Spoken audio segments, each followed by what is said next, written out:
In the shadow of Brooklyn's elevated trains, amidst the gritty expanse of the Bayview housing projects, Howard Schultz grew up with the odds stacked against him. Born on July 19, 1953, to Fred and Elaine Schultz, Howard's early life was a patchwork of economic struggle and modest joys. His father, a truck driver and then a cab driver, often found it challenging to make ends meet, especially after an accident left him unable to work and without workers' compensation. Witnessing his father's despair and the family's ensuing financial crisis profoundly impacted Howard, instilling in him a fierce resolve to forge a different path for himself and his future family. Howard's refuge from the harsh realities of his childhood was found in sports and education. A natural athlete, he played football, eventually earning an athletic scholarship to Northern Michigan University, the first in his family to attend college. College was not just an academic journey for Howard, but an eye-opener to a world of possibilities that stretched far beyond the Brooklyn projects. After graduating with a degree in communications in 1975, Howard dabbled in various jobs before landing a role at Hammerplast. This Swedish company sold European coffee makers in the United States. Here, Howard first encountered Starbucks, a small Seattle-based retailer that bought many of his drip coffee makers. Intrigued by the volume of purchases, Howard flew to Seattle in 1981 to meet the founders of Starbucks, Gordon Bowker, Jerry Baldwin, and Zev Siegel. The small shop, fragrant with the rich aroma of fresh coffee beans, fascinated him. More than the beans themselves, the culture of coffee captivated Howard, an experience and community waiting to be built around the beloved beverage. Despite having a stable job, Howard's visit to Starbucks sparked a vision that he could not shake off. A vision where coffee shops would serve as community hubs, not unlike the espresso bars he admired on a later trip to Italy. Howard's passion for this concept was so compelling that he left his job and moved to Seattle in 1982 to join Starbucks as the director of marketing. The following year, Howard traveled to Italy, where the romance of espresso bars completely captivated him. He saw lively spots where people gathered daily to enjoy coffee and commune with friends. This was what he envisioned for Starbucks. However, the original owners of Starbucks were reluctant. They were purists who wanted to focus solely on coffee beans and not on brewing coffee. Fueled by his unshakable belief in the cafe concept, Howard decided to branch out. In 1985, he opened his coffee shop, Il Giornale, inspired by Italian espresso bars. The endeavor was risky. It required all the money he could gather, including borrowing from friends and convincing investors of his dream. The success of Il Giornale was swift and validating.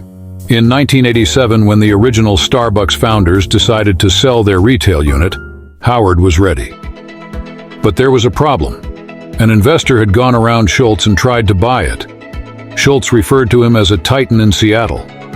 The story turns a sharp corner as the attorney Schultz was consulting introduced Bill Gates Sr., also an attorney. After Gates listened to Schultz, he asked Schultz to come back in 2 hours.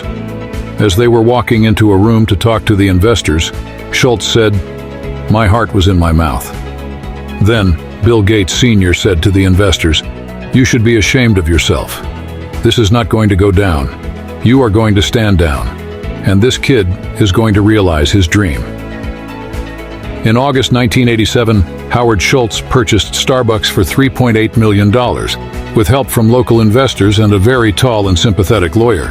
Under Howard's leadership, Starbucks transformed from a local coffee bean store into a global coffee empire. The key was not just in selling coffee, but in creating an experience. Every Starbucks store was designed to be a third place between home and work. A welcoming, comfortable place where people could meet, work, or relax with a good book and a great cup of coffee. Howard's emphasis on customer experience extended to his employees as well. He believed that happy employees lead to happy customers, a belief that led to Starbucks offering comprehensive health benefits and stock options to all employees, including part-time workers, a radical idea at the time. The expansion was rapid and relentless. By the 1990s, Starbucks opened a new store almost every workday.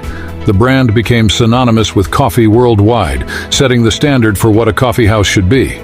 The road to success was not without its bumps. While the aggressive expansion strategy was successful, it also brought criticisms of market oversaturation and the homogenization of local coffee cultures. Moreover, Starbucks occasionally faced criticism over its environmental impact and labor practices. Howard took these criticisms seriously, pushing the company towards more sustainable practices and launching initiatives like Starbucks ethical sourcing standards, which ensure fair treatment of coffee farmers. Beyond business, Howard's personal ethos of social responsibility has consistently influenced company policy. Under his leadership, Starbucks has launched numerous programs for social change, including hiring refugees and supporting youth employment and literacy.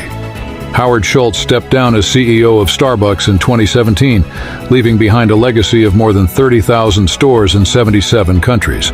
But more than the numbers, his legacy is a testament to the power of a clear vision and unwavering passion. For Howard, Starbucks was never just about coffee. It was about human connection, community, and bringing people together in a world that often seems too busy to stop and share a moment of joy. As Howard once said, reflecting on his journey from the housing projects of Brooklyn to the pinnacle of global business, Starbucks represents something beyond a cup of coffee. It represents a bridge between his past and his present, a beacon for dreamers everywhere, proving that passion combined with resilience can brew a better world.